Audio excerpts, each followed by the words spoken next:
മറ്റുള്ളവരുടെ വാക്കുകൾ കേട്ട് തളർന്നു പോകുന്ന ഒരു വ്യക്തിയാണോ?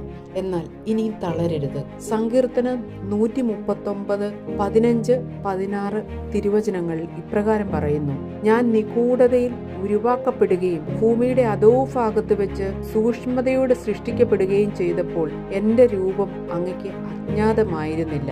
എനിക്ക് രൂപം ലഭിക്കുന്നതിന് മുമ്പ് തന്നെ അവിടുത്തെ കണ്ണുകൾ എന്നെ കണ്ടു. എനിക്ക് നിശ്ചയിക്കപ്പെട്ടിട്ടുള്ള നാളുകൾ ഉണ്ടാകുന്നതിന് മുമ്പ് തന്നെ അങ്ങയുടെ പുസ്തകത്തിൽ അവ എഴുതപ്പെട്ടു. വീണ്ടും പറയുന്നു: നീ എനിക്ക് വിലപ്പെട്ടവനും ബഹുമാന്യനും പ്രിയങ്കരനുമാണെന്ന്.